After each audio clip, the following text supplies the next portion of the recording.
Yes, it's so painful, ni uchungu sana kama mzazi. Mimi ni mzazi, nazungumza kwanza kama mzazi, nazungumza kama Mkenya ambaye ameingia kwenye mtandao wa kijamii akaona watoto 16 wa Utumishi Academy Nakuru wameaga dunia. Au ni watoto ambao walikuwa tegemeo kwa wazazi, ni watoto ambao wazazi walikuwa wameinvest kwao, ni watoto ambao wazazi walikuwa wametrust shule na wao, wakijua kwamba shule is a second home that is safe. Wamepoteza maisha kutokana na mkasa wa moto uliowaka na kuchoma hostel zao, moto ambao uliwaka kama wamelala wakiwa kwenye usingizi, kuamka wengine wakakuwa confused, wakahaga. Nimeomboleza kama Wakenya wengine kwenye mtandao wa kijamii kwa wale wazazi ambao wamepoteza watoto. My condolences. I'm a father, I'm a parent. I feel the pain that you are currently feeling whenever you are. Ni uchungu, inauma sana. Na pia kwa wale waliomo kwenye hospitali ama hospitalini wanapata matibabu, I wish them quick recovery. Naomba Mungu aweze kuwaponya. To the management of the school, this is quite unfortunate. Najua hata nyinyi ni uchungu kwenu. But my humble appeal to the Ministry of Education. A time has come that we need to protect our children. Whatever it takes to protect the children, we must do it. I don't know, is it difficult to install fire extinguishers? Those sensors whereby they pipe the waters, that whenever there's an outbreak, there's smoke, there's fire, it immediately responds to put out the fire. Those hose pipes that are connected with a sensor, whenever there's an outbreak, it just responds immediately. Is it difficult to have fire engines dedicated for schools in every sub-county, in every ward? They zone those fire engines so that they're on standby just for fire, because this is not the first incident we are having as a country. We have seen children burn schools. I remember back those days in high school, when I was in Form 2, our school dormitory was burned down. It was torched down. So this is not the first incident whereby school dormitories are being torched, some intentional, some is accidental. But what are we doing as a government, as a country? My humble appeal to the Ministry of Health: ensure that all schools are fully equipped with fire emergency response equipments, both automated and manual. And also the children, who are the students, to be educated on how to respond when there is fire outbreak. Imagine here is a child has been to this school. These are young children. They even don't know how to respond to the fire, because such an incident, if they were really well informed, educated, there were fire emergency response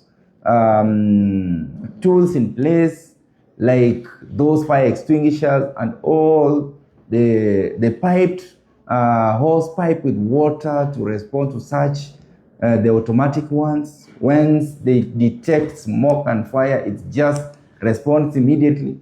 This could not have been witnessed there. Today, parents are mourning. The country is mourning. This is not a loss to an individual. This is a loss to every person. The death of the 16 children affects all of us. Najiuliza, leo tutaomboleza kwenye mitandao, kwenye maredio, kwenye televisheni, alafu tutajisahau hivyo. How many schools do we have in the country? I'm appealing to the county governments, public health departments within the country. Visit all the high schools, all the boarding schools.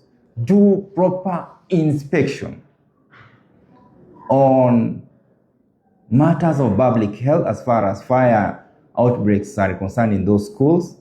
Ensure the children are equipped with the knowledge they require to respond to fire.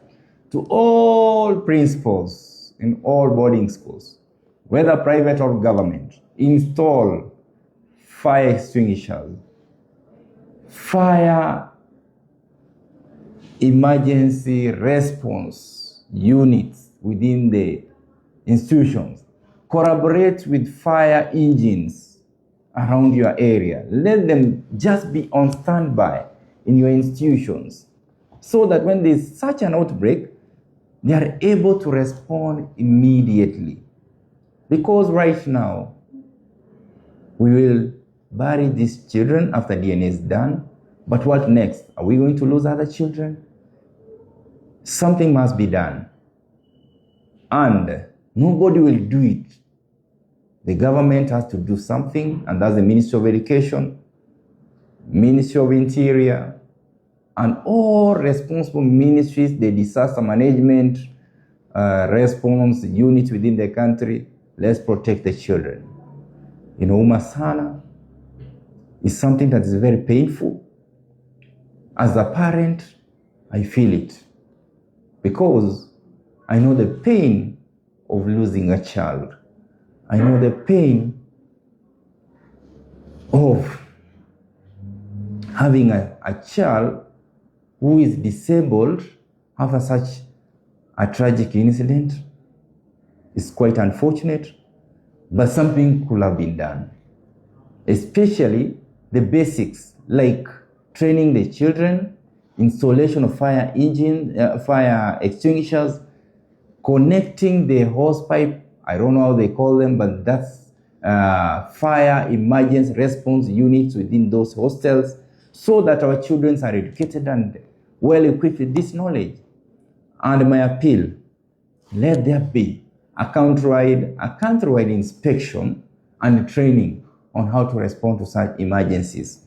Because today, it's Utumishi Academy. Tomorrow, we might have a different case that could be avoided if we all do our work the right way. Thank you, and my condolences to the families that have lost their beloved children. May their soul rest in peace. I know you loved them, we loved them, but it's God's plan. Poleni sana, poleni sana.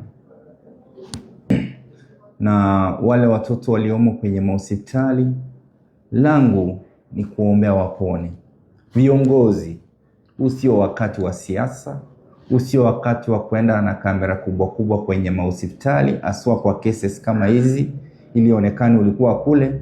Hii ni wakati wa kuombea watoto, hii ni wakati wa kuombea nchi. This is about life, it's not about politics. I know politicians will be moving up and down, going to the hospital, documenting, sharing all over for PR purposes, but this is a serious case which does not require such a PR. It requires action. And for leaders who are elected, people in authority, is there something that we can do? I know we are the solution is with us, not those parents or the children. So as you walk, or whoever that will be going to Utumishi and to the hospital where these children are admitted, if you are a leader, if you are serving in government, ask yourself, what's my purpose?